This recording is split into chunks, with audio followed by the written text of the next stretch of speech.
Hello and welcome everybody. We're going to give it just a couple of seconds for folks to join, and then we will get started with some light logistics reminders.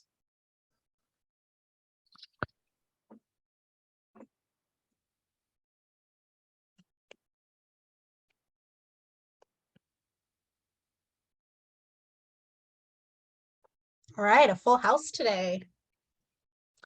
A couple reminders. So this meeting is taking place in the virtual space. So it's available on your telephone or your computer, smart device. American Sign Language interpretation is being provided, and you should see Cindy on your screen right now. Closed captioning is also available. You can enable captions by selecting the live transcript or CC icon on your Zoom toolbar. The meeting slides, video recording, and transcript will be posted to the California Health and Human Services MPA webpage. Just give us a couple of days, about 5 days or so, to turn that around. We are saving time for public comment and welcome comments during the meeting as listed on the agenda. Attendees joining by phone can press *9 on your dial pad to join the queue, and I will announce last 4 digits of your phone number and unmute your line. Those who are joining us by webinar, you can select the raise hand icon on your toolbar to be added to the queue, and always welcome comments via the Q&A feature also on your toolbar throughout the agenda. If you think of other things after we adjourn, you're always welcome to email engage@aging.ca.gov. And with that, I'm going to turn it over to Director Susan DeMorris. Thank you, Maria, and good afternoon, everyone. Welcome to the final meeting of the year. And thank you for suggesting that we have a final meeting of the year, because there's a lot still to cover today, and we're really glad that we're going to get to debrief together on the California for All Ages and Abilities Day of Action and hear your impressions and head into the final stretch of the fall and master plan year-end activities with some final input from all of you. It's especially great to see you after having been with many of you in person. So it means more on the screen today than it did before last month. Today we're also joined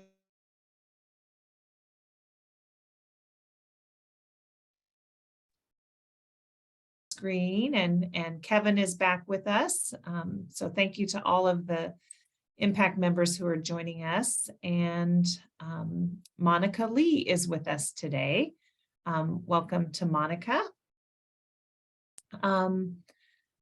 And that's, oh, and here we are I'm looking through to see who's checking against. It looks like we've got just about everybody here with us today. I'm not seeing Andy, but these are the members of the Impact Stakeholder Committee. I'm not seeing Fernando with us today either, but hopefully they'll be joining with the time. And we're going to start our meeting out. I'm looking to see if Kim has joined us yet. Oh, perfect timing, Kim. Welcome. So we're going to start the top of our agenda off with an update from the Governor's Senior Advisor on Aging, Disability, and Alzheimer's. Welcome, Kim. Thank you, and hello to everyone. Great to see you again so soon after we were all gathered together in person or virtually. I am delighted to be with you all. Never a dull moment here in Master Plan for Aging Land, so the work continues. I'll be very brief because you have, as always, a packed agenda and always want to hear more from you all, but I do want to share 3 things from the governor's office that are, 'tis the season, and so we can be sure and stay aligned and connected. The first is, hooray, hurrah, we finished another great year of bills and legislation with partnership with many of you, and want to lift up in particular, well, I don't want to leave anybody out, and thank goodness, Department of Aging has done a bill summary. But I would be remiss if I didn't lift up the great progress on retirement security and expanding CalSavers to all employers down to 1 employee, so that almost all Californians will have access to a way to save for retirement. The bills bill numbers are my kryptonite, so bear with me. That was SB 1126. I also want to lift up AB 1195, expanding workplace employment for people with disabilities in state government, long a priority and something we worked on partnership with the disability community on. But in addition to affordability and affording aging and disability and retirement, also really breakthrough progress in California on family caregiving and family leave. And we're so excited on the partnership with the women's community and children's community to really strengthen the family caregiving community and expand family leave with greater wage replacement for lower wage workers. And really important for older adults, I believe AARP made this bill a priority, that workers can identify the person they're caring for. It does not have to be a biological relation or a legally recognized relationship. It can be a person that you designate as the person you were caring for, which is important to the diversity of families we have. And lastly, I'll just say the bills that were done around protecting at-risk folks with civil rights and supported decision, the breakthrough AB 1663, of course, looking at conservatorship reform, probate conservatorship reform with Manshine and Disability Voices United, and so many of you. So I'll stop because this is a brief update, but just really a lot of historic and bold legislation was enacted. So thank you for all that you do and look forward to the next 2 years of what we'll do next. The second thing that, of course, we're working on, I hope you saw the executive order the governor released in mid-September to embed equity in all of government. And it had I won't go through all of it, all 7 or 8 orders, but one of the most important is that all cabinet agencies and departments and bodies are charged to update or produce their strategic plan for the next few years with equity embedded. To do that by looking at data, by engaging the public and making that plan public. There's also specific directives about state contracting with nonprofits, state hiring of diverse workforce, spending infrastructure money in ways in communities that have been left out, but lots of concrete government levers to advance equity for people with disabilities and older adults. And so I think there's much more for us to do together to really embed, bake equity in. Those of you who've been around will recognize that framing and not sprinkle it on. So that's a really important piece that we're turning to in implementation. And then, of course, the third piece is coming on the heels of the stakeholder engagement. The cabinet work group is getting the band back together again to prepare the next 2-year master plan, action plan, if you will, informed by stakeholders, informed by the data dashboard, informed by other partners, legislatures and others, and also informed by the economic climate that we're facing as a state, a country, and the globe. So it'll be a different year, as it is every year. No 2 years the same, but we're fortunate that we have a lot of implementation to do, a lot of dollars flowing where inclusion will be the most important word of the day to make sure that all those investments in resilient communities, in affordable housing, et cetera, are inclusive of all Californians, including older and disabled Californians and their caregivers. But those are really the 3 things that we're doing. Looking at the bills we signed, moving those to implementation, getting the executive order implemented, and then preparing for, what do we call this, Susan? The next chapter, the next 2 years of working with you all in partnership to make California the best place to age, the best place to have a disability, and age, disability, and dementia-friendly state. So that's my brief update. Susan, I'll hand the mic back to you unless there are questions or chats or you tell me otherwise. Great, thanks, Kim. And I would like, while you're with us, I don't know how much time you have, if there are any questions for Kim while she's here, just go ahead and raise your hand and we'll make sure questions, comments, observations you want to share. Not seeing any. No, okay. Oh, Kevin, there you go. I'm going to put you on the spot, Kim. Okay. You mentioned that the planning going forward has to be done in the context of the current economic realities and projections for that economic reality. The last time that there was negative budget projections, didn't quite come out to be, but we saw that we had to work to educate decision makers about just how important programs were that support older adults. And I'm hopeful that the economic picture isn't going to be, as negative as that. But is there work that you recommend we should be doing now to make sure that we can, at a minimum, hold our ground with kind of the progress that we've made, and be sure that we're not, if the economics turn, in a position where we're, too defensive about our programs and the needs of older adults and people with disabilities? Sure. I mean, and many of us have been around for these ups and down cycles, and the down cycles are incredibly, incredibly hard. So yes, agree with everything you said about hoping it's not as bad as we think, but we are preparing for that. So I think this group knows as much as I do, but maybe I'll share some lessons I've heard. I think, just documenting the value of the program is necessary, but not sufficient. Right? If the climate is tough, there's going to be a lot of really valuable things that are going to be facing pressures. So I think we want to look at being creative about, are there things that money can be spread or delayed, or those types of things that allow us to, that are less painful. Like I hate to have those conversations, and it's very premature to have them right now, but I think be thinking about that. We'll certainly be looking to make sure it's equitable as much as possible in the way these things fall, which hasn't always been the case. And I always look at when you're doing temporary damage, when you're doing permanent damage. I think there's things that get lost that are hard to get back. I think many of you know there's things we've lost we haven't got back. And so I think those are also things you want to be careful about, is those kinds of things. So, but I also think, to your point, Kevin, being ready, because as we've all learned anything in the last 3 years, that things change on a dime, and none of us has a crystal ball. None of us do. And so also being ready with those proactive proposals for additional funds, whether they come from the Fed or windfalls, is always good. But, candidly, the investments the last 2 years it would be very hard to match those. They were historic. And it's very important that we deliver on that we show Californians there is more affordable housing, there is more home care services, there is more support for family caregivers, there are more meals going out. There is a place to call. So I do think that the accountability for delivering is pretty high on all of us the next 2 years. So those are just a few thoughts as we navigate it. I don't think I've told you anything you haven't already thought, and I welcome yours too. Any advice you have for the administration as we navigate this.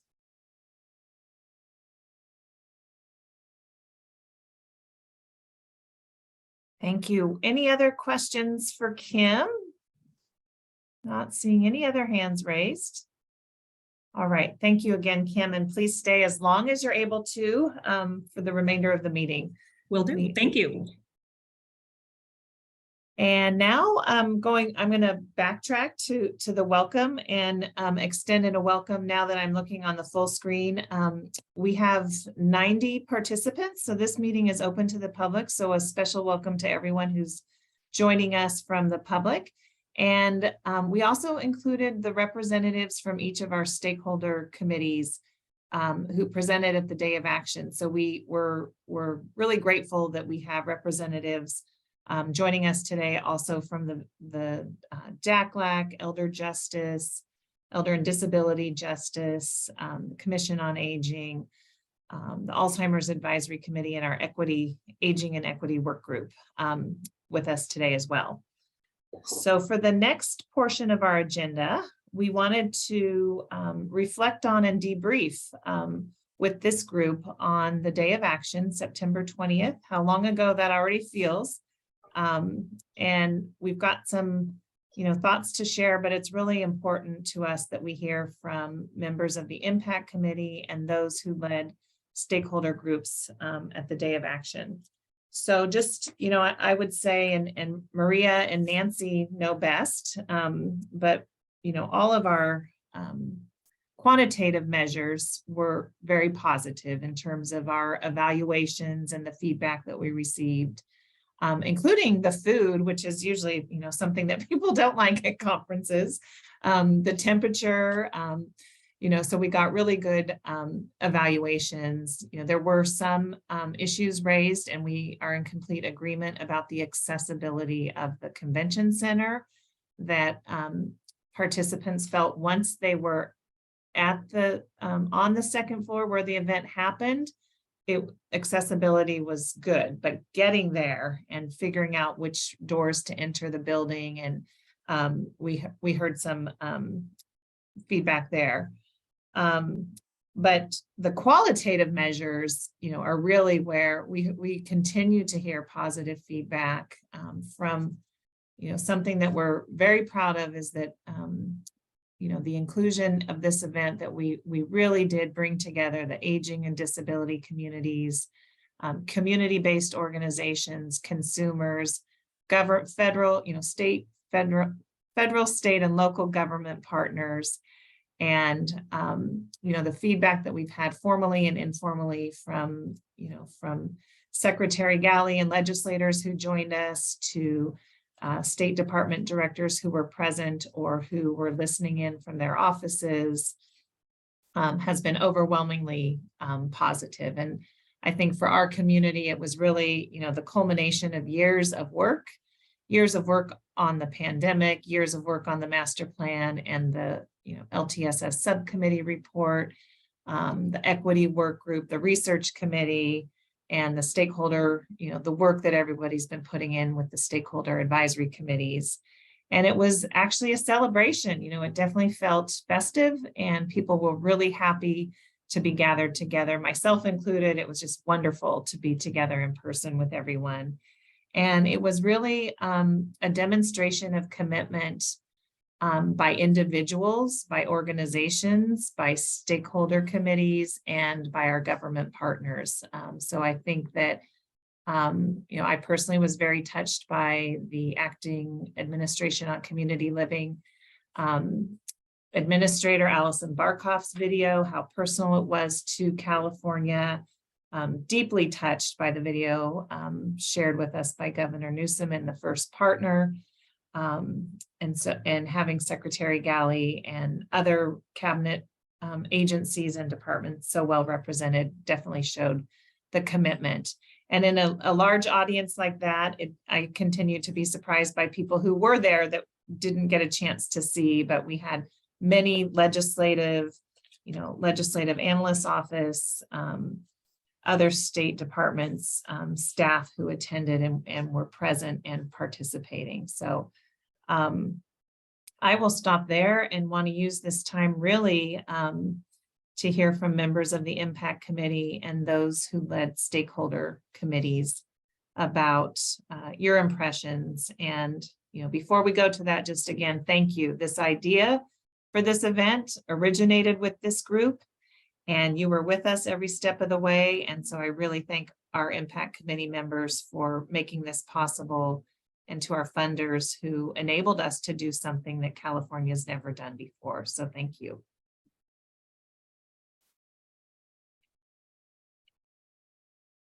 And at this point,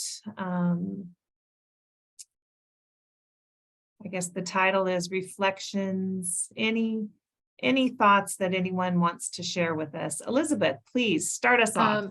Susan, I just want to say, thank you. It was wonderful to have the Impact Committee and all these other stakeholder groups and committees together at one time. The energy was wonderful. And I know it takes a huge amount of work to pull that off, especially as your big in-person event. And it was really impactful for me to be able to meet a lot of these people in person and to see how much work has been taking place. So I just want to commend you and your team for really an impressive, successful day. And I'm excited to see what comes of it in terms of, deepening relationships and partnerships and continuing to move ahead with this, especially in light of what Kim and Kevin were just talking about with the future. I think it's going to be more important than ever if there's issues with funding going forward. So for us to be in agreement about what's important, the priorities, and how to make that happen is going to be even more important than it has been. So I just want to thank you for all your hard work. Thank you, Elizabeth. Debbie, let's hear from you. Thank you. Hi, everybody. Great to be in a room with everyone again. I want to echo the comments. I think that it was a really powerful event. It was pretty incredible to share space with all of the folks in our continuum of of aging and disability, and it was incredibly well done. I think Maria deserves some really high praise, as does Sarah and the many other human beings who worked behind the scenes. Sandy Fitzpatrick, like all of the people that made that happen. It was a ton of work and a big lift. And Amanda, I mean, there's tons of people. I don't want to leave anybody out. I shouldn't have said names at all, but I mean, it was really just a tremendous job. What I do, I guess my couple pieces of feedback. I did get a lot of people saying that they learned a lot. They thought that the priorities were really great, but it was a real lot thrown at folks. And I had that sense too, like we're in this room with all these brilliant human beings who have so much expertise, and we are doing one directional. So to the extent that if we do something like that again, to be able to extract something out of the people there, like put them in breakout groups and have them produce something, like I feel like that was like a missed opportunity.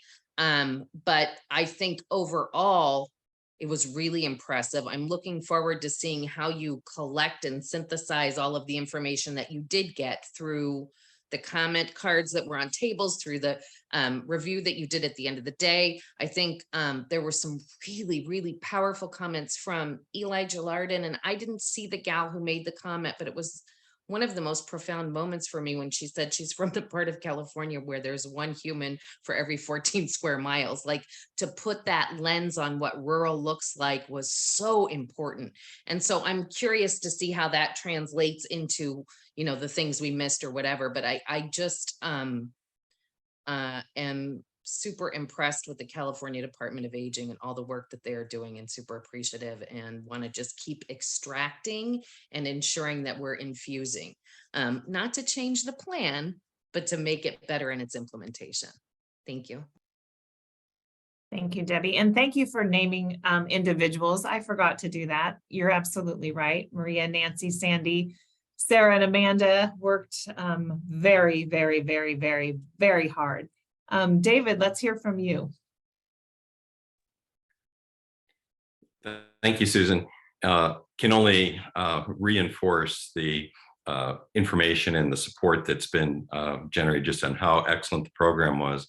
Just one or two observations for everyone's consideration. I think we were all impressed, not only with the governor, Secretary Gailey, Kim's, and your whole team's approach for bringing out core areas, but the fact that there was symmetry, there was agreement on so many of the key elements. So we're very excited that that gives specific points to move forward for the master plan on aging, but also for our group on behalf of Zia and our other colleagues in the California Aging Disability Research Partnership group. We also heard the commonality of looking for data, metrics, and the way to actually follow trends going forward. So we appreciate the opportunity to bring everyone together and look forward to moving into action in those areas. So thank you.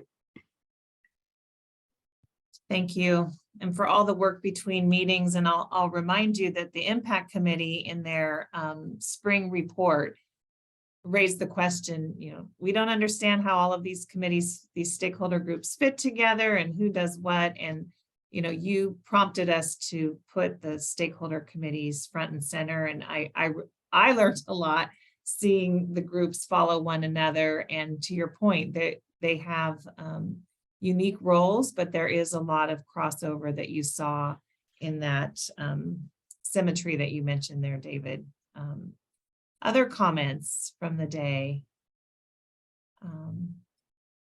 What about Sarah, or Amanda, or Darcy? Anything that you'd like to offer from our, yes, Sarah. Yes. So I was really curious, you know, I had the same thoughts, Debbie. Thank you for that input about the balance between engagement from the audience writ large and hearing from our stakeholders. I mean, I think the hardest thing was we had such a limited amount of time. We wanted to hear from all of our stakeholder advisory committees. and to hear from real people and to hear from state level leaders. So now I'm thinking, if we have one day to do that, plus hear from, do the breakout activities, it might be hard to fit it all in one day. So there's this thought in my head, and please, I hope I don't get fired for even suggesting this, but whenever we do the next sort of convening, what if we had like a half day convening the day before that brought together everybody and then did the breakout groups, and that could then feed into the next day or something like that as a way. I'm struggling with how to fit it all in one day and not have it. I also think we could have broken up the morning section because it was a lot in one chunk. And for the committees like equity that spoke at the end, they had such, every committee had so many valuable points to share. I would hate to think that people were like getting antsy because they had been sitting so long. So we just have to think about how to balance it with speaking at people versus, listening, engagement from the audience.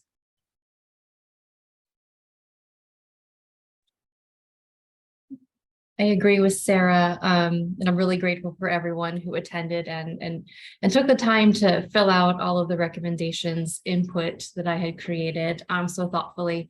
And in the next 2 years from now, when we have another event, I'd love to get more input from our stakeholders on how to develop that day and really build it out, because it is a lot that we try to cover. And I want to make sure that there's a lot more room for engagement and discussion during the event. And yeah, like Debbie said, it'd be really great to synthesize findings. We are working on that, but with your recommendations too as well would be really helpful. Thanks, Susan. I'll just add in on behalf of the secretary. I know, I walked back with him after the meeting, and one of his takeaways was just really being able to sit and listen to the recommendations from each of the committees. He was able to, his timing of when he walked in, able to hear all of those recommendations, hear the themes, and really be able to connect with folks in person was just one of the highlights for him. And for me, just being at an event with so many people, the energy and excitement was like nothing we've had in at least 2.5 years. So just appreciate everyone's participation and energy. And thanks again to the CDA team. Thanks, Darcy. Anyone else? Oh, Catherine. It looks like part of your painting. It's hard sometimes. I just wanted to echo my appreciation. I thought the day was really phenomenal. And I, like several others have said, was just struck by the synergy among the recommendations from the different advisory committees, which I think shows a cohesiveness that's developed in this broader community that is something really to build on. And whether that means building a lot of new things or that means really prioritizing what we're doing, I think it's there to be able to pull those threads together and come up with a really set of common purposes and goals for the next couple of years.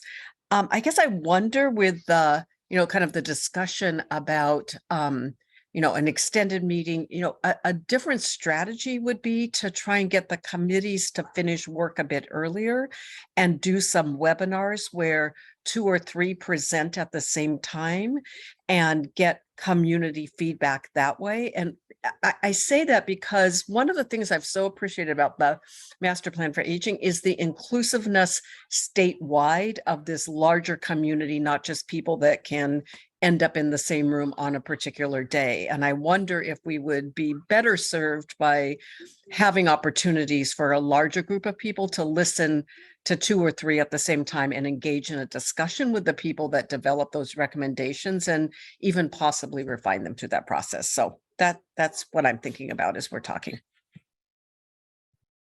Great suggestion. Great. And Carol, welcome. Would you like to offer anything from the Commission on Aging? Sure. Sorry, I was having computer problems earlier. I just truly we appreciated having high-level administration officials there to hear the stakeholder recommendations and to have Dr. Galley repeat that he heard behavioral health was just, a jolt for us. And we were very excited to hear him acknowledge that that was an issue that needs to be addressed. And hopefully we can bring along a coalition of advocates to help us address that issue. And kudos to all of you. It was an amazing event. Thank you so much for all your work.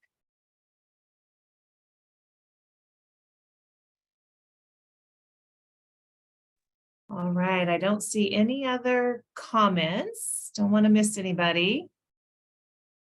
So you raised, your spring report, the Impact Committee's spring report also asked us to focus in coming years. And so we did hear themes that emerged. And so it did serve that purpose in terms of, a few things absolutely bubbled up that indicate areas where we can definitely focus our attention. As far as next steps, we are very open to doing this again, and there are a lot of contingencies, certainly funding and the support from the administration and foundation partners. It's something we would probably do every other year.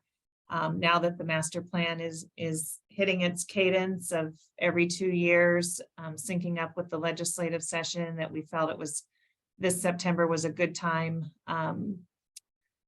that, we had a pretty good sense, we knew about the budget, we had a good sense of bills at that time, and we were wrapping up a 2-year legislative session. So we're open to it, and it's something we'll work, hand in hand with the Impact Committee on going forward to determine if we continue this, make it a tradition, how often it happens, do we incorporate, an additional half day or day, do we look at webinars? So you'll be part of all of those discussions, and we're going to put it on the back burner for a little bit, knowing that it's not going to be an annual tradition. But then Sarita, if you could take back, you are, I don't know who else might be listening today from the foundation world, but I just want to underscore this was entirely possible because of our the incredible support that we continue to enjoy from our 7 philanthropic partners and their commitment to trying new and different things, this being one of them. And, just tremendous credit that all of you work together. And I know that, in particular, this had once been the SCAN Foundation's conference, and how inclusive SCAN was to share their, their booking at the Sacramento Convention Center, and to open it up and to lay open the agenda and to welcome all of the other foundation partners to the table. And I think that also made it a much stronger day. And just a special thanks to the SCAN Foundation and to our 6 other philanthropic partners for their support.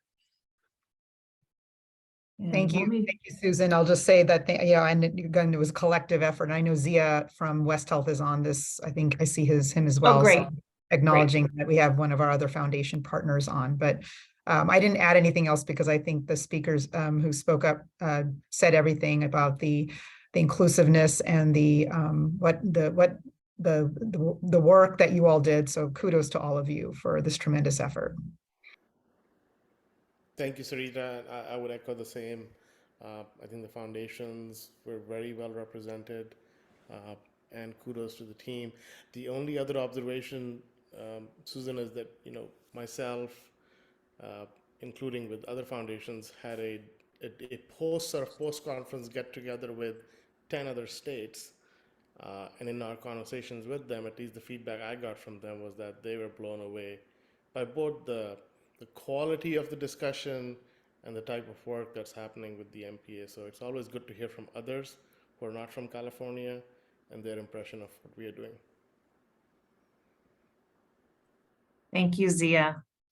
And thank you for reminding us. And Kim McCoy-Wade and I and Sarah Steenhausen were able to be part of that day with the Center for Healthcare Strategies, leading that master plan work that is also funded by California Foundation. So very exciting. And we also heard too, to your point about the quality of the topics. We heard from the administration on community living. The following day, the National Family Caregiver Strategy was released by the Biden administration. So, behavioral health, housing, and caregiving are definitely the emerging issues that, the Administration for Community Living is looking at. along with transportation. Debbie, you want to add something? Yeah, just one more thought. I apologize.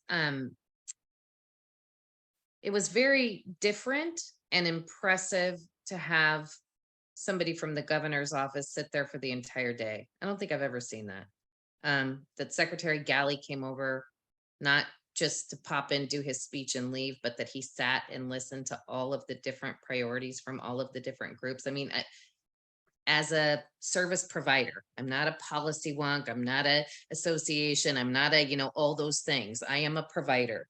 I mean, at core, we're a direct service provider. And in all of my 20+ years working for Choice and Aging, I've never seen that level of engagement and participation. And I will tell you that Kim was not sitting there with her face in her phone.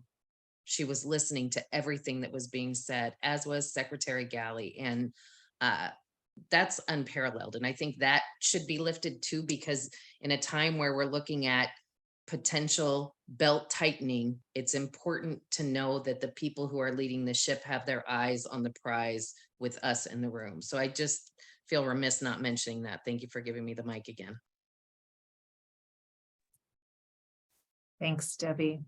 Yes, I sat next to Kim for most of the day, and she definitely was riveted. I saw that, taking notes, and we had Marco Meach also with us for most of the day. And I know Richard Figueroa from the governor's office was with us for a good part of the day as well. Thank you for that reminder. So we can go ahead if there are no further comments on the day of action. Just a huge thank you to everyone on the screen, because you all had a hand in it. In the success, and we are, and the timing was excellent. It feeds right into the next topic. What you saw on the screen and you heard from the audience is now making its way onto the next slide. So I'll turn it over now to Sarah and Amanda to walk us through where we are for the next phase of the master plan. Great. Thank you so much, Susan. And thank you also to Amanda for shepherding us through this next phase of the process. I'll say it's really exciting to be able to be in a position where I get to work on this next iteration of the plan, as opposed to last time when I was on the outside wondering what the heck Kim and crew were doing for those few months while we were waiting for the plan to be released. So what we want to do is talk to you right now about where the process is and what we're doing, answer any questions you have. And then Amanda's also going to talk about what our plan is for releasing the annual report to the legislature, as well as the progress from the last 2 years of initiatives. So as you know, the timing couldn't have been better for this event. And I will say, a lot of these events you go to, you wonder what you really walk away with. You might have met a few good people. You might have learned a few things. But I can say that I think this event was extremely helpful for the administration, because we can take all the recommendations we got from each of your committees and really start coming through them to figure out, how we can incorporate these in our work moving forward. So we're taking all of those recommendations, plus a lot of other policy issues that may have emerged in our discussions with our stakeholder advisory committees. And we're trying to frame the next iteration of the plan. But this also entails, this is not a CDA effort, because this is not a CDA plan. This is a statewide initiative plus cross-sector, right? So we're working really closely. We're so lucky to have an amazing team at agency with Darcy as our key contact, and Marco, as well as, of course, Kim McCoy-Wade in the governor's office. Both the agency level and the governor's office will play a very important role in helping us work at the agency level across our department partners to get their buy-in and feedback on the initiatives. And then, of course, with Kim's key position, working with our other agency partners through the cabinet work group to advance concepts in the MPA that are related to their respective agencies. So that's the work that's going on now. In developing the initiatives, we're thinking through a number of different criteria and considerations, including the impact on system change, the advancement of equity to address the health and economic disparities for older adults and people with disabilities and caregivers, potential for scaling and statewide implementation. Of course, we have to be cognizant of cost, We also want to make sure that we're paying attention to how initiatives build off current activities and investments and not just reinvent the wheel. And also, of course, the stakeholder support for the different initiatives. So that's pretty much where we are now. The goal is to release it in late January. So I want to turn it over to Amanda to see if I forgot anything on that slide, if you want to add to it, or if you want to get into your progress report, and then we can take any questions that people have or comments. I can go ahead and discuss the progress report since there is a bit of an overlapping timeline, and then we can open up to questions on either of these processes. So we are currently working on that second annual report to the legislature.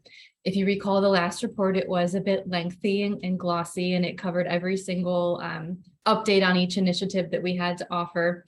So we are going through the process again, working with our partners, but this time our report is going to be much more person-centered. We really want to tell the story of what the master plan means to Californians, whether you're a consumer, a provider, or someone of any age, or a caregiver. So we want to start pulling together stories that are reflective of what the master plan for aging and all of its goal areas mean. So you're going to see in this next iteration of the report, more high level focus on the success of the master plan for aging and the work we have yet to do. And then, and I think I've mentioned this before at this committee, we are working now in partnership with West Health on developing an implementation progress database. And this is a database that will be available for the public to go ahead and query their own updates by initiative or goal area or strategy or whatnot. They might want to pull updates on what initiatives have associated chaptered legislation or budget investments.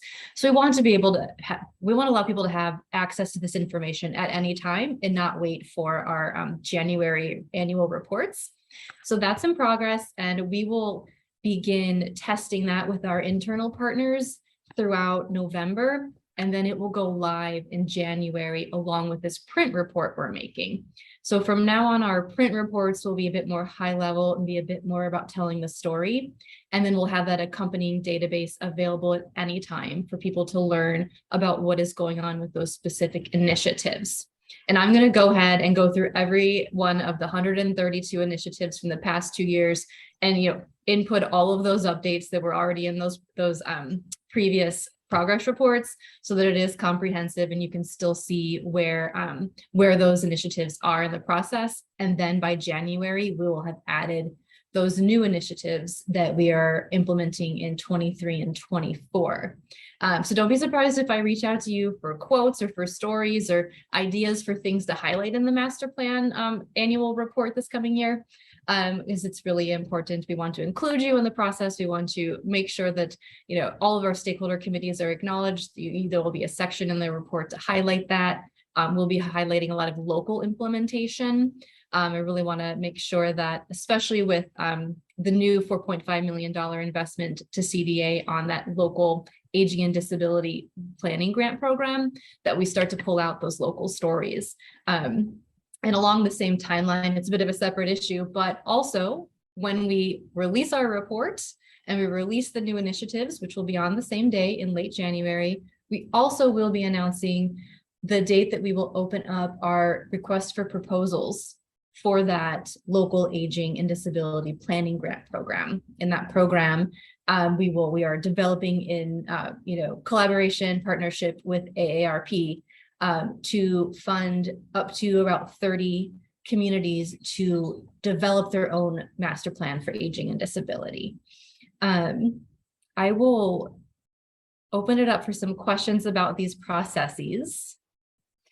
I just also will thank you, Amanda, for that great summary. I will also just chime in and say that, our partnership with the legislature is also extremely critical. And, we're working closely with them to think about, forums to engage legislators. It's going to be particularly important as we have a very large number of new incoming legislators that will be elected very soon. So we're going to want to engage and develop leadership. And along with that, it's also the important role that media plays. So we're really appreciative of our partnership with RSC Communications to, really think about how to effectively message this to the broader community. Susan, did you want to add anything on that before we open it up for comments and questions? No, just, we've seen some of your great work with the media, and we did receive some great coverage, especially through Ethnic Media Services, one of our key partners that reaches, some of the weekly publications that reach into ethnic communities in language. So we did have great coverage on September 20th, and we've been doing some caucus events with the legislature, and we've got some field site visits set up for this fall, winter, as well as the Legislative Institute, where they do some, we're working to have a session on the master plan for new members. 1/4 of the legislature's turning over, about 37 or 39 new members expected in the new year. So we're trying to build champions where they're already in office, but also we'll be reaching out to new members who may not know anything about the master plan for aging. So we'd love to hear from all of you with comments, questions, anything you want to elevate.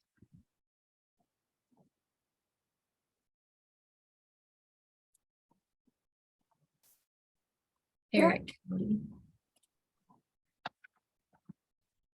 I'm unmuted. I'm curious about the implementation of kind of getting things on the track, legislatively speaking. I know we're thinking late January issuing the report. I'm just trying to work through timeline with the legislature and the budget cycle for those issues that need that kind of support and attention. Have you thought through kind of how that might work and how timeline might work? So you're talking about how it works in terms of legislation and budget items related to master plan initiatives that will be in the coming year. Exactly. Yeah, no, that's a really good question. And it's one of these balancing games that are, every year with the master plan. If you see how it's framed as initiatives, we have to be, if they're not current budget initiatives, we have to be careful about how it's framed because of the implications for the budget. So we have our own internal processes that we've been going through. Each department is working on this is kind of budget season internally. So we are not really in a position, as you know, to be able to speak to that, but absolutely, at least for the Department of Aging, we are clearly focused on, our thinking in terms of how to advance different budget initiatives. And we'll know more once the governor comes to a final decision and releases the budget. But of course, it's dependent on, where our state's fiscal situation is. So, and alternatively, I would just say, we totally appreciate the role that you all play in engaging the legislature. So for those issues that you feel are worthy of focus and attention, definitely encourage you to keep up the great work you're doing with raising awareness and developing the items that are related to the MPA. Thanks. And I'll just add to that while we are working on it now, now as in today, we aren't working in a vacuum. So all of the initiatives that are being contemplated, we're touching base with other departments and agencies. So they won't be seeing this for the first time in January, including, of course, this is the governor's master plan for aging. So everything that gets issued publicly will be reviewed by the administration and signed off on. We do want to hold that event before the bill introduction deadline, for the new session so that groups can take advantage of that. And we did make a decision for the next 2 years and maybe forever. We don't know, for the life of the 10 years, but we're keeping the goals and strategies exactly as they are.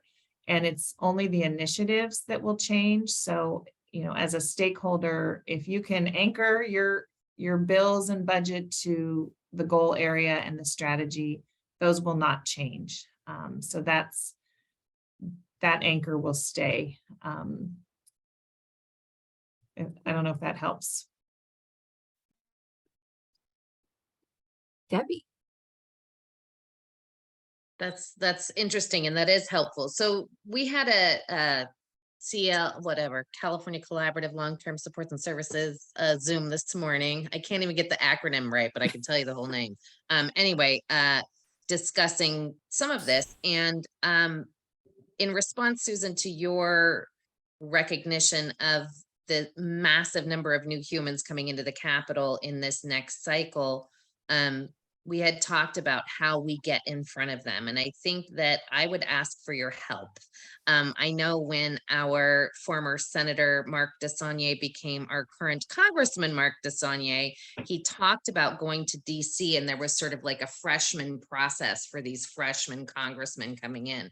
And I don't know if we have any similar such thing at the state level for freshman members of Senate and Assembly, but we should be able to get in front of them and do some a joint sort of an effort, right, between the Stakeholders Providers Association and CDA, or CHHS and CDA, or however you want to structure it, where we can do the 101 of the master plan for aging and who all the players are, or something like that, and get the funders involved for lunch. Sorry guys, love you.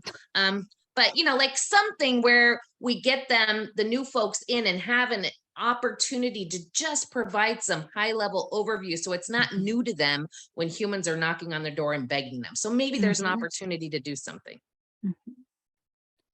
I love that idea. I think that there's a huge, I just remember some of the briefings that were held for new legislators and their staff that can be really impactful. And I think you're right that if we can bring folks together and help them understand who people are and what the issues are, it would really do a lot to advance these issues with the new legislators. Other comments or thoughts?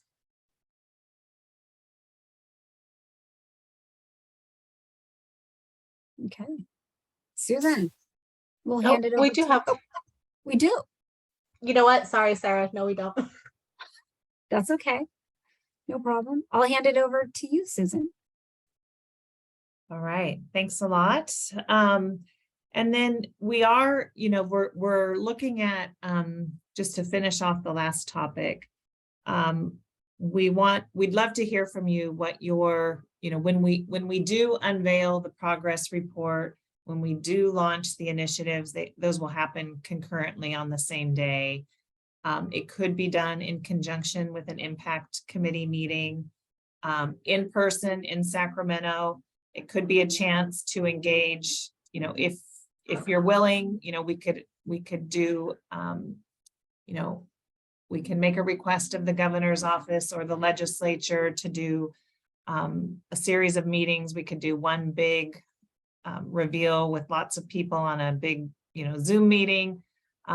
We'd love to hear your thoughts on what works best from Impact's perspective as we start the third year of the master plan. If you have a vision of how that might go, we welcome your thoughts.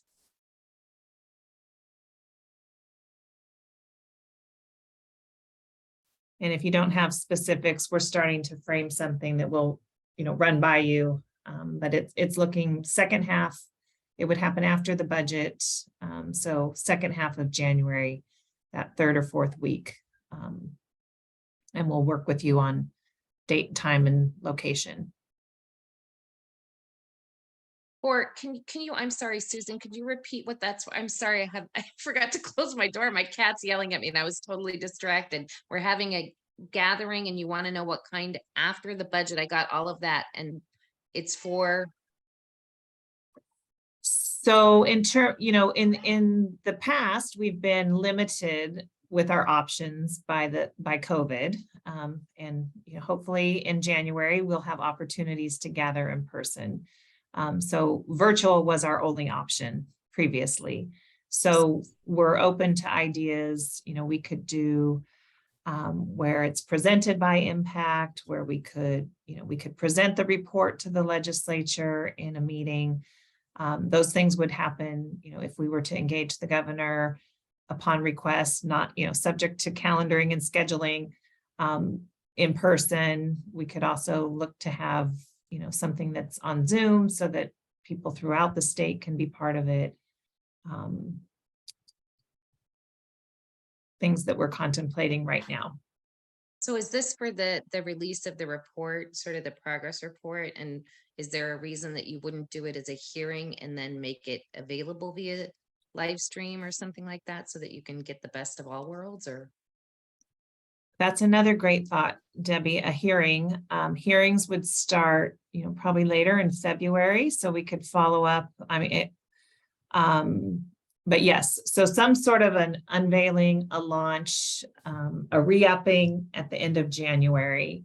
And if you have strong feelings as an impact committee about how that looks, let us know. Let us know. And Debbie, just to clarify, it's the launch of the new MPA, which will include the progress report, but not just the progress report. The introduction of the new initiatives. Right. Elizabeth. Yeah, I'm gonna say I think in person would be fantastic. I do feel like the momentum from having been together and then further gelling as a group, and then ideally having a Zoom component as well, which I know is not really that easy or the best experience, but I'm just gonna put it out there. I would really welcome a chance for us to be together again and to look at this and talk through the report and look at priorities moving ahead. So I don't know how my fellow impact committee members feel about that. And I'm not sure, is that normally in Sacramento? Or do you, in the past, if you met in person, did you mix it up? How has that worked historically? There is no past for it's been virtual with this committee. I think in January for the launch, we'd want that to be in Sacramento. We'd be open to other locations at different times of the year. Yep. Thanks. Thanks for that, Elizabeth. Okay, so anything further on the January annual report and new initiative launch? So we're going to move to the next topic. We were asked to provide an update to the group on a new initiative, which is named California 2030. So I'm going to talk to you a little bit here about something that we just got off the ground this week, in fact. So this is one of the recommendations in the master plan for aging around local leadership for our area agency on aging network. So for those who don't know, we have 33 planning service areas in our state, PSAs, and 33 area agencies on aging. We have a combination in California. About a third, don't quote me on this, about a third are nested in the county government structure. A third are nonprofit agencies that run the area agency on aging, and a third are JPAs, joint power agreements between a collection of county governments. And so one of the recommendations in the first round of initiatives was to examine the local leadership structures. We are embarking on an initiative, California 2030. The name comes from, where do we want our aging and disability network to be in the year 2030 when 1 in 4 Californians are age 60 or older? And what steps can we take today to put that structure in place? So we have formed a steering committee out of the California Department of Aging that includes representation from 5 entities. The entities are C4A, which is the California Association of Area Agencies on Aging, C4A, the California Commission on Aging, that's CCOA, the California Foundation for Independent Living Centers, CFILC, They're key to the partnership with the Aging and Disability Resource Connections. They're central to it. The California State Association of Counties, CSAC, and the County Welfare Directors Association. So we've got 5 entities that their leadership is included, and they each appointed members of their organization to join us. And we had our first launch meeting this week just to go over, what to expect in the next 9 months as this group meets in person. We have retained a consultant. Collaborative Consulting is the firm that's working with us. They have done work. Lori Peterson and her team have done work with area agencies and independent living centers and ADRCs in our state. They've also taken on some national projects with the state of Colorado, the state of Pennsylvania. So they're ideally qualified, having experience. They're based here in California and they've done work in California, but they also have the perspective of other states. And the charge to this steering committee is to look at the 6 topics on your screen. They will be looking at local governance. So how are AAAs governed in terms of their structure with their county, cities, governing boards, the geographic boundaries of the area agencies on aging. If you look across the country, there is not one size fits all. So a state that has 50, say a state has 100 counties, they might have 13 area agencies on aging. Or a state that has 13 counties might have 25 area agencies on aging. In our state, we have 58 counties and 33 area agencies on aging.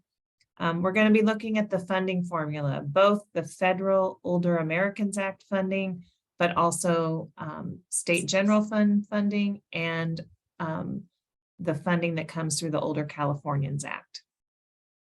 We're going to explore core services. So most of our AAAs offer all of the Older Americans Act services. Many of them offer Older Californians Act services. Some supplement that with even additional services that are unique to their local community.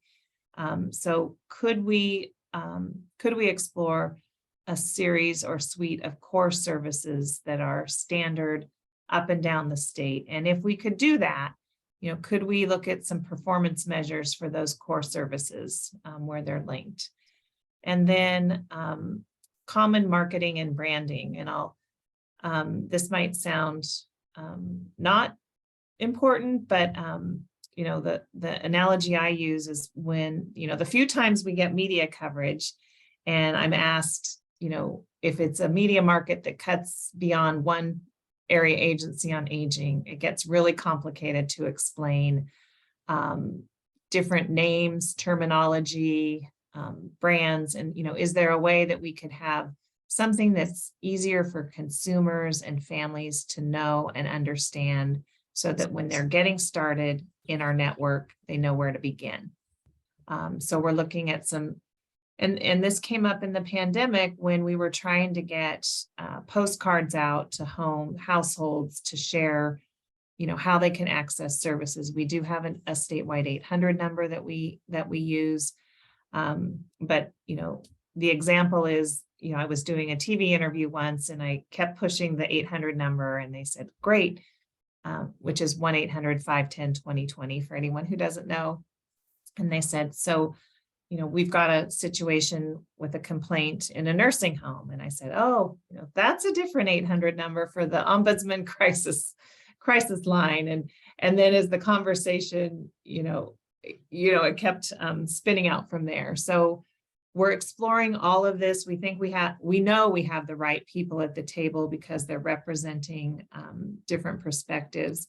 And something I'm especially excited about is, as part of the California 2030 initiative, there will be key informant interviews. Many of you will be part of that. So you'll be interviewed. We will have focus groups and of consumers. And we're also doing we're conducting California's first baseline consumer survey.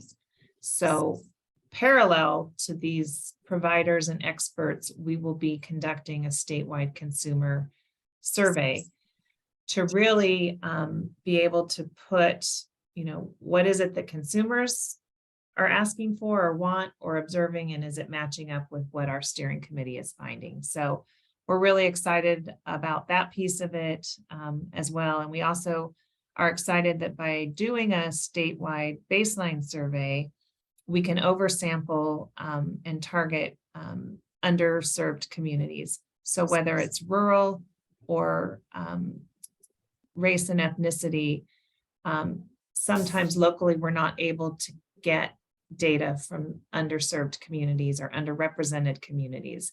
And so we can oversample to make sure that we are as inclusive of all populations as we can be. So that's where we are. Sharon's familiar with this as a leader of C4A, and Sharon also serves on the National U.S. Aging Board of Directors not as California's representative, as a representative, but we're really fortunate to have Sharon Nevins on the U.S. Aging Board. So I'll stop there and open it up to any questions. And I'll just add the last piece is this is all part of the development of California's no wrong door system and our end goals of having a consumer facing web portal and a consumer navigation center that will serve the entire state. And that's something that we're a little bit behind on, and California's catching up, and this will inform all of that work.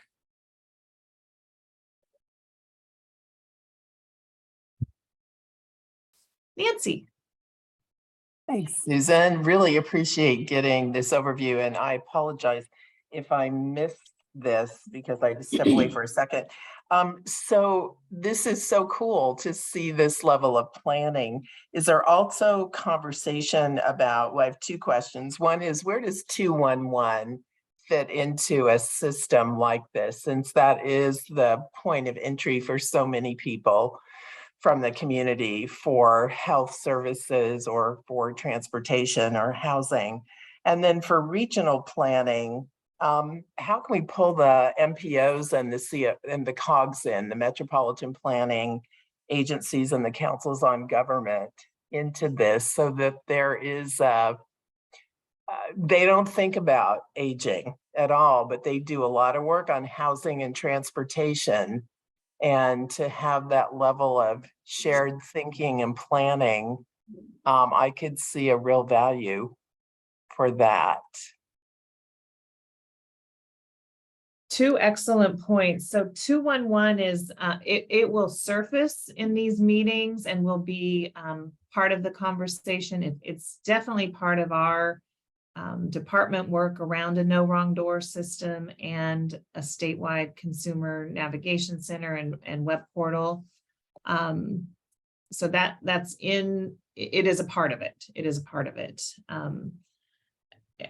Your point about the metropolitan planning and the COGS, I'd like to meet with you offline and make sure that our focus groups, maybe we could have a focus group of them, or we can make sure with all of our focus groups, their perspective is included. I know that through the AAAs, a lot of the area planners intersect with them and some do not. So that's something I'd love to follow up with you on, Nancy. That's a really, really important piece. Happy to do that. Yeah. And some of them are very interested in this kind of the housing and transportation for older adults in particular. So happy to do that. Great.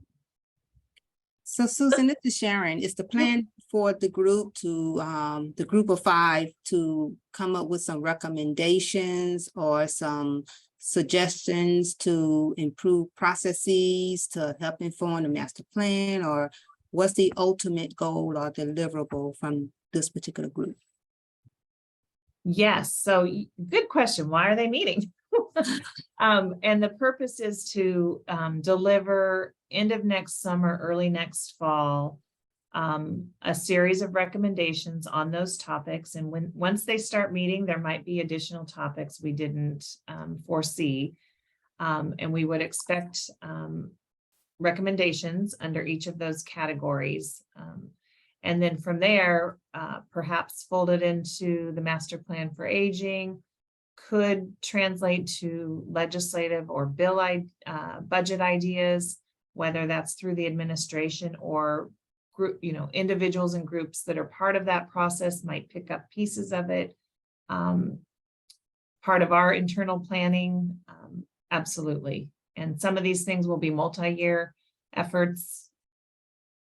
So yes, we will have a public document, and probably about midway through the process, we'll do a stakeholder, we'll just update the public on where we are. And then of course, the final report and all of that will be public and accessible to everyone. Thank you. Elizabeth. Yeah, I think this is really interesting. And Susan, one of the things I'm kind of curious about is the performance measures that you were talking about. And one of the hopes I have every time, whether we're talking about the master plan on aging and the future goals with that, and then this initiative, is to better understand how many people's lives are currently being changed as a result of interacting with the area agencies on aging, and what would we like that number to be? So I imagine my colleagues here have these kinds of goals for their organization. I know we do, in terms of we want to reach X% of the population over 65. And we look at that to see how many individuals, how many new people, and there's a big gap. And I would bet that may be true for all of us, that there's a big gap or opportunity. And so I've wondered, with the AAAs, what is the goal? How many people do we want to impact through the area agencies on aging? What would those numbers look like? And what's the gap to that goal?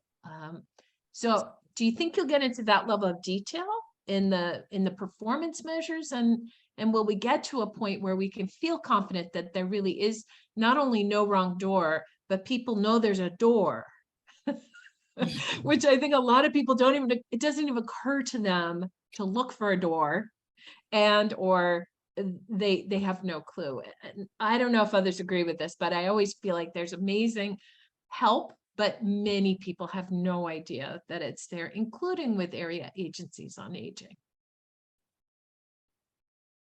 Yes. So, that is a direction that, we're heading. The reality is the federal funding, does not allow to serve everyone. The funding is limited.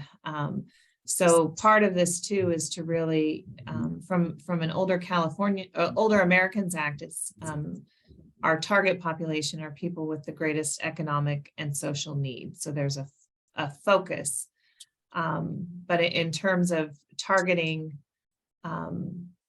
to be determined, this system, it would require funding, and that's part of why the funding formula is part of it, prioritizing the services, and to your point, individuals, because of the wide range of services that area agencies offer, someone might have one very limited encounter, and somebody might be part of the network for years. And so, teasing that out, David has since left the call, but data is a key part of this too, the collection of data. Who are we serving? And it's often very programmatic in how it's collected, and not collective. And Sharon, if you want to add, you are the resident expert on area agencies on aging on this impact committee. Well, I think it's like you said, certainly the federal funding hasn't kept the pace. And then, of course, because there's no AAA that looks alike, everybody's uniquely different. I think it'll help to start looking at where there can be marriages of the two and some of these issues, and having the right people in some of the discussions. With the growing population, we are actually primed for expansion with the number of people we serve, but of course it will take some legislative influence to build capacity and so forth. So it's good to know that the discussions are being had and we're looking at it from more of a systemic standpoint as opposed to just looking in one entity, so to speak. Thank you. Sarita. Yeah, I just probably want to, I'm probably just repeating some of the comments and thoughts, but I think it's going to be really important. I think what Elizabeth was getting at, and also Nancy's reference to the 211s, is to kind of understand, okay, so there's this limited, I would say at this point, maybe capacity and in funding and scope that, the AAAs can offer. And then how does that intersect, or what are the other services that play similar roles in terms of connection to services? I mean, you also have health plans and hospitals and other systems also involved in this process, have their own connection platforms as well, outside of even 211. So I think that, I mean, it's a big undertaking, but I think people are going to continue to be very confused if they, are trying to understand this and then all the other touch points. And so, I think that, quantifying that, and maybe then Sharon thinking about like what the future state holds in terms of legislative opportunity to expand, like where are those gaps, then that's your gap analysis in some sense, and then determining what more is going to be needed. So I'm seeing a visual, I'm seeing a table, I'm seeing something that kind of has some more concrete assessment of what's out in the landscape. And then also, like you mentioned, Susan, data, and what David and others are, how are we thinking about the intersection of all the data points from these different systems? Thank you, Sarita. And I'm looking here at the, the MPA stakeholder document I keep on my desk, and we need a system that everyone can easily navigate, and we need to streamline state and local structures for service delivery. Absolutely includes CalAIM and Medi-Cal. And when our population increases in size, how we can be most efficient and avoid duplication. So those are things that we're looking at, and we're really fortunate we've been able to do a SWOT analysis of our aging and disability resource connection model. And that's, we're about to share the findings from that. And while ADRCs are, separate, they are absolutely part of the AAA and Independent Living Center network. And there's a lot of work happening in the business acumen space right now, in terms of how can CBOs, area agencies on aging, ADRCs, be more engaged in that health space, work directly with health plans, even tap into the Medicare market. So you're exactly right about that. And it's how can they be part of other network? They are a network unto themselves, but how can they be part of a larger network, whether it's a county network or a regional network? And I think that will, where they will be called upon more to join tables like, like Nancy was talking about at county or, county government level and planning. So those will be, that is part of the conversation.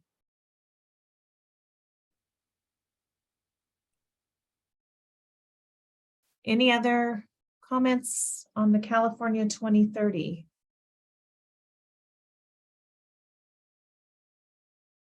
All right, not seeing anything else.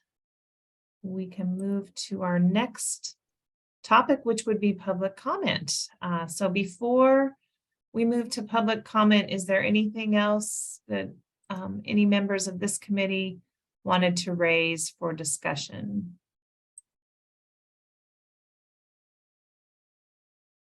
Okay. Maria, I turn it over to you. I'm not seeing any hands raised. Thank you. Thank you, Susan. So opening it up to public comment, for those that are joining us by phone, you can press *9 to be added to the queue, and we'll open your line to hear from you. And those joining us by webinar may either use the raise hand icon on your toolbar, or you can submit your comments via the Q&A, which is also on your toolbar. So let's get started. It looks like we have a raised hand from Mary. Mary, I've opened your line. You'll need to unmute and then you can jump in. Thank you so much, Mariah and Susan and everyone who's presented. As a member of the public and also as someone who's worked in end-of-life care and hospice care in the state for a number of years, building on the comment that Sohito just made and the discussion, I know there is a goal in the master plan on increasing hospice usage. There is also, it's a sub goal, but in the conversation about the area agencies on aging, I know that the hospice that I've been working with in one county has done a lot of community awareness that the aging and master plans don't have end-of-life care as a part of their strategies at a local level. The opportunities for volunteers, for the nonprofit hospices who focus on the marginalized in our state, and for the hospice national implications of what's happening in California and the initiatives the governor has put into place to help thwart that. My question is really where and how can the end of life community-based palliative care and end of life care that supports the most frail elderly make sure that the voice is heard and can be part of this bigger picture planning that's statewide so that we can ensure the care not only for those who are seriously ill and dying, but also the mental health implications on caregivers and future generations based on the care that is received or the challenges therein. Thank you, Mary. It's an important point. Does anybody else want to jump in? Again, you can hit that raise hand icon on your toolbar. I've got Q&A pulled up, so happy to read any comments that are submitted in written form. And I will just pause real quick to see if anybody wants to add anything. Natalie, I've opened your line, so go ahead and unmute and jump in when you're ready. Thank you so much. I'm so excited to hear about the work you've done. I'm sad that I didn't know in time, but I'm thankful that Kim got me involved. We are the Diane Watson Center for Compassionate Intervention. So many of the things that you spoke about today, we would like to offer help on. We are a non-political organization. So whatever we can do on that end would be great. We'd also like to help with Ms. Nivens as far as outreach. We have some great avenues where we could help in different communities that might be underserved. I appreciate your time. Thank you. Thank you so much for that offer, Natalie. And I would encourage you to just use that Q&A to drop in your name and maybe some contact information. Thank you. Yeah, absolutely. Thanks. Anybody else?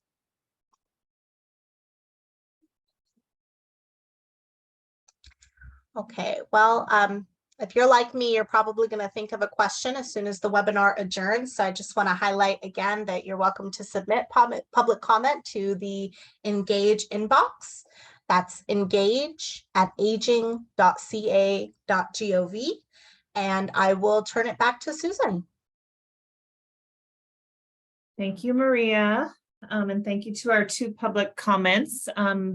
In the closing comments, I really just want to share my appreciation for the members of the stakeholder advisory committees who joined us today, and for that important continuity between your work with the committees and the impact committee.